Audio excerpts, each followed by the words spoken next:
Call of Juarez is a Western first-person shooter developed by Techland and released in 2007 for the Xbox 360 and Microsoft Windows. Upon release, it was met with relatively positive reviews, and even garnered some praise for gameplay elements and not taking itself too seriously. I originally played this game on the 360 around the time it came out, back before depression had a stranglehold on my mental well-being. Yes, 2007, arguably one of the greatest years in the modern gaming era. But when your competition is Halo 3 and Call of Duty 4, what can you realistically do to stand apart? Techland believed the answer to that question was to introduce a setting that we weren't seeing a lot of, the Wild West. Techland is a Polish developer, and these days is mainly known for their work on Dead Island and the Dying Light series. They're one of two major players in the game development industry based out of Poland, the other being CD Projekt Red. So yeah, if you're Polish and looking to get into the games industry, you've got two pretty solid options to choose from. To give some background on Techland, thanks to Poland's laid-back copyright laws in the late 80s, Techland's founder Paweł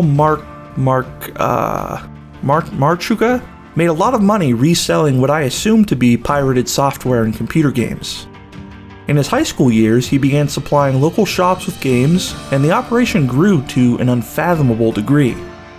Once Poland started to catch up with the rest of the world regarding copyright, Paweł took the money he had made and founded Techland to more or less do the same thing. At first, Techland was translating and porting software, but by 1993, they began developing their own software and computer games. They broke some ground in 2003 with their release of Chrome for Microsoft Windows. No, not that Chrome, but wouldn't release a game on a console until 2006 with Call of Juarez, releasing first in the EU and finally getting a North American release in June of 2007. Before doing any research, I had the opinion that this game felt much older than 2007. It turns out it had actually began development in 2004, which would make a lot of sense. That's really the only way to explain how we got this and this in the same year. Call of Juarez tells a parallel narrative, with the two main characters being wrapped up in the same tragedy. We are first introduced to Billy Candle, a 17-year-old runaway who's returning home after spending 2 years searching for the gold of Juarez, a fabled treasure hidden outside of the city of Juarez in Mexico. Upon returning home, Billy gets into some trouble with the townsfolk and makes his way to his family's homestead, where his mother Marissa and stepfather Thomas McCall are waiting for him. As he approaches the ranch, he hears his mother screaming, and believing that she is being harmed by his stepfather, he runs to her.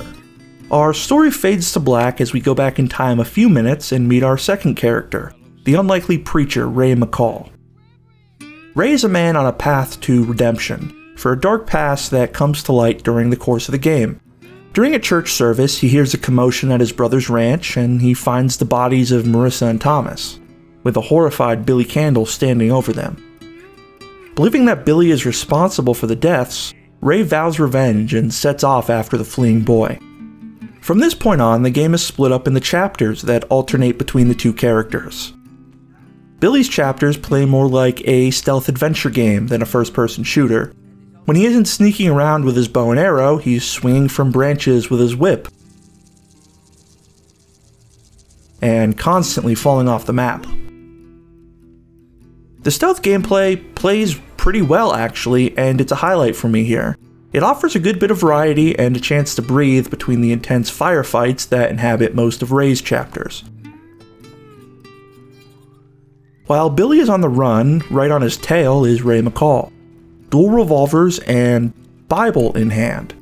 Yeah, this character actually has a Bible that you can equip, and if you press the fire button, Ray reads a short verse. I read on the wiki that it has a chance to cause enemies to flee, but that didn't really ever work for me. The majority of Ray's chapters consist of blowing away anybody in your path while you hunt down Billy. While playing as Ray, you do get access to a sort of bullet time effect. It can be activated by holstering and then clicking to unholster your guns. Two crosshairs appear on the screen, moving from the outsides to join in the middle. If you line up with an enemy with one of these crosshairs, you're able to fire. This system works well, but I wish it didn't have to be activated by first holstering your weapons. I may be way too spoiled by Red Dead's Deadeye ability, but this just felt too convoluted of a process. There's a brief cooldown until you can use the ability again, but it's only a few seconds, so there's really no reason to not be constantly using this thing. I really enjoy the back and forth storytelling here. Finishing a level as Billy to then go back and play it a completely different way as Ray is a great way to reuse assets in a way that doesn't really feel repetitive. Without spoiling too much of the story, at a certain point the game veers away from the established revenge tale as other plot points begin to unravel. No longer are we in a game of cat and mouse, but now there's bandits involved, some old-fashioned trickery, and a pretty odd plot twist that I didn't really see coming.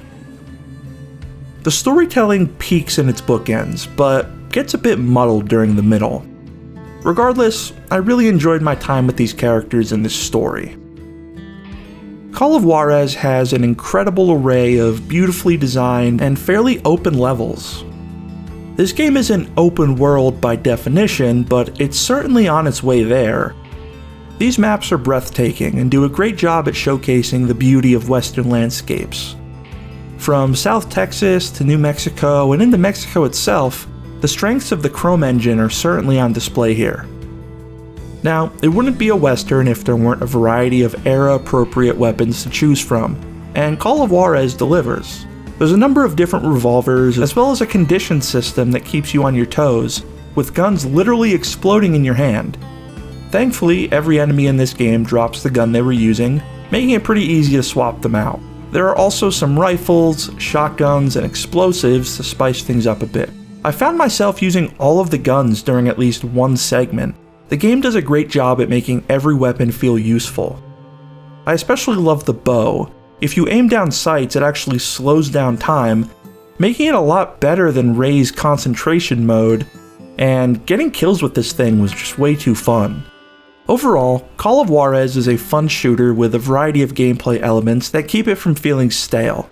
With beautifully crafted levels and a gripping narrative, Techland created an incredible Western FPS during a time when World War II and sci-fi dominated the genre. While future entries in the series would vary in quality, we got a follow-up in the form of Call of Juarez Bound in Blood, which serves as a prequel giving us the story of the McCall brothers Thomas and Ray. I'd like to take a look at Bound in Blood in the upcoming weeks, so if you enjoyed this video, I'd really appreciate if you liked and subscribed. Maybe even leave a comment telling me what you thought about the game. That's it for this one though, thanks for watching.